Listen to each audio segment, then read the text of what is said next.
जय माता दी। महादेव की अर्धांग माता रानी आ रही हैं दुख दरिद्रता और कष्ट मिटाने के लिए। मंगलवार से माता रानी के 9 दिन शुरू हो रहे हैं, जो कि अपने आप में अद्भुत है। आप सभी को जब भी मेरा यह वीडियो प्राप्त हो, उसी दिन से आप एक लाल फूल, लौंग के जोड़े और एक दीपक का उपाय करना आरंभ कर दीजिए।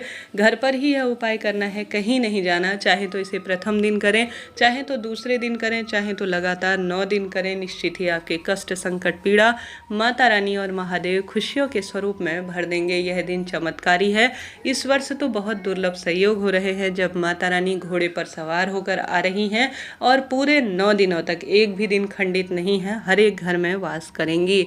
इन दिनों चमत्कार होते हैं। जिन व्यक्तियों की साल भर में मनोकामना पूरी नहीं हो रही होती है, वह भक्त मात्र इन 9 दिनों में इस कार्य से, सिद्ध उपाय से फल प्राप्त कर सकती हैं और जीवन के सब सुख आपको निश्चित ही दुख दरिद्रता के अंत के स्वरूप में प्राप्त होते हुए दिख जाएंगे। माता रानी के नाम की आप जानते होंगे, लंबी बत्ती का दीपक लगता है। यह लंबी बत्ती का दीपक वंश में वृद्धि करता है, स्थिर लक्ष्मी में वृद्धि करता है, धन संपदा में वृद्धि करता है और सदा सर्वदा घर में हर तरफ से भंडार भरते चले जाते हैं। तो वही घी का दीपक जो है, या आप तिल्ली का तेल का भी दीपक ले सकते हैं, जो है आप सरसों के तेल का भी ले सकते हैं। मेरी माँ को सभी तेल अत्यधिक प्रिय है, तो उनका ही आपको प्रयोग करना है। तो आप सभी दीपक ले लीजिए।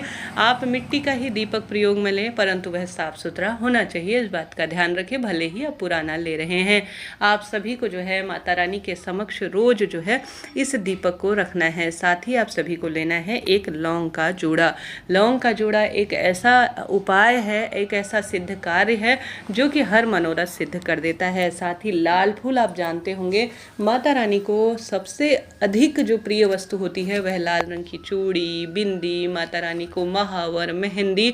आपको जिस दिन भी समय मिले, आप उस दिन भी जो है माता रानी को 16 श्रृंगार की सामग्री समर्पित करें। परंतु प्रथम दिन आप सभी कोशिश करें कि माता रानी को लाल चुन्नी चढ़ाकर एक जो है लाल फूल, चाहे तो गुड़हल का फूल ले, चाहे तो आप सभी विशेष तौर पर जो है कोई भी लाल फूल ले, गुलाब का फूल ले, कोई सा भी फूल ले, उसे सबसे पहले अपनी पूजा की थाली में रखें। पूजा की थाली में आपको एक जो है लंबी बत्ती का घी का दीपक भी रखना है, साथ ही रखना है एक लौंग का जोड़ा और बताशा। आप अपने घर पर 9 दिनों में कोई भी प्रबंध विशेष नहीं कर पाते हैं, घर से बाहर रहते हैं, हॉस्टल इत्यादि में रहते हैं, कोई व्यवस्था नहीं हो पाती है, नियम इत्यादि की भी नहीं हो पाते हैं, जिम्मेदारी है पारिवारिक, तो इस कार्य को कर कर आप सिद्ध उपाय की तरफ लाभ प्राप्त कर सकते हैं। नियम बांध लीजिए, 9 दिन में आपको यह उपाय कार्य करना ही है। आप सभी को जो है सबसे पहले माता रानी की प्रतिमा, फोटो विराजमान कर लेनी है लाल कपड़े में और जो है एक पाटे के स्वरूप में। उसके बाद आप भी स्वयं लाल पीले रंग के वस्त्र धारण करें। सुहागिन है तो सुहाग की सामग्री आप सभी जो है अपने शरीर में धारण करें। तत्पश्चात जय माता दी कहते हुए या टेप रिकॉर्डर में माता रानी के सुंदर गीत चलाते हुए आप सभी जो है इस सिद्ध उपाय को करना शुरू करें। संभव हो तो आप सभी कलश स्थापना करें, ज्वारे इत्यादि बोए, साथ के साथ माता रानी की सुंदर नई प्रतिमा लाकर विराजमान करें। परंतु ऐसी स्थिति सबके नहीं हो पाती है, सभी भक्तजन इतने जो है भाग्यशाली नहीं हो पाते हैं। संभव हो तो ऐसा करें, नहीं तो माता रानी की कोई भी प्रतिमा, फोटो हो तो उसे विराजमान करें। सबसे पहले जो मैंने आपको दीपक बताया, नियम बांध लीजिए। 9 दिनों तक आपको रोज जलाना है, सुबह और शाम। अगर शाम को कहीं जाना पड़े तो सुबह कम से कम जलाएं, सुबह कहीं जाना पड़े तो शाम को कम से कम एक लंबी बत्ती का घी का दीपक माँ के आगे आपको चढ़ाना है। अब आप सभी को जो आपने बताशा ले रखा है, बताशा जो कि सफ़ेद रंग का सबसे प्रिय माँ को होता है, उसके ऊपर आपको रखना है लौंग का जोड़ा। लौंग का जोड़ा जो है आप जानते होंगे रोग, संकट, कष्ट, पीड़ा का नाश करता है और जो भी भक्त माता रानी को लौंग का जोड़ा अपनी मनोकामना कहकर बताशे के ऊपर रखकर समर्पित कर देता है ना, तो माता रानी खुली आंखों से उसे चमत्कार देती हैं, दर्शन देती हैं और भाग्य जगा देती है। भले ही आप 9 दिनों तक माता रानी को 9 रोह जो है स्वरूपों के आधार पर भोग लगाएं या अपने घर पर जो रूखा सूखा भोजन बन रहा है सात्विक रूप से भोग लगाएं, इच्छा शक्ति आपकी है। पर परंतु साधारण सरल तरीके से नियम बांध लीजिए कि आपको माँ के आगे एक लंबी बत्ती का दीपक लगाना है, माँ को लाल चुनरी समर्पित करनी है, सुहाग की सामग्री समर्पित करनी है, मात्र एक कन्या को रोज भोजन कराना है और आवश्यक रूप से लौंग का जोड़ा और बताशे का भोग लगाना है। अब प्रश्न आते हैं, दीदी हम बताशे और लौंग का भोग तो लगा देंगे परंतु बाद में उसका क्या करें? जैसे आप सुबह के समय भोग लगा रहे हैं उसके बाद माता उसे स्वीकार कर चुकी होती है, ग्रहण कर चुकी होती है।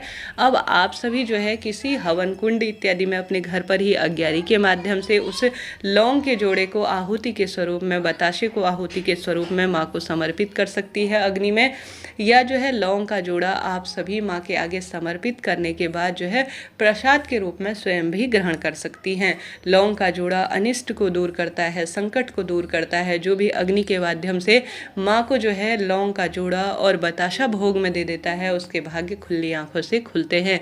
इसके साथ ही माता रानी के एक फूल का उपाय आपको जरूर से करना है। आप सभी को कोई सा भी, जैसे मैंने शुरू में ही बताया, आप गुड़हल का फूल लें या कोई सा भी फूल लेते हैं अत्यधिक उसे शुभ माना जाता है।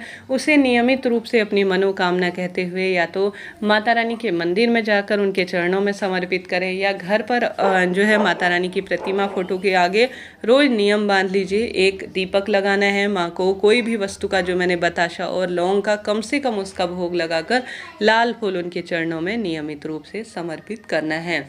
इस कार्य को नियमबद्ध तरीके से आप संकल्प के तहत या साधारण सरल तरीके से अपनी मनोकामना कहते हुए कर लेते हैं ना, तो आपके जीवन में निश्चित ही दुर्भाग्य दूर होता है और सौभाग्य में वृद्धि होती चली जाती है। तो करके देखिएगा, भारी से भारी कष्ट, संकट, पीड़ा का तत्काल निदान होगा और खुशियों के भंडार भरेंगे।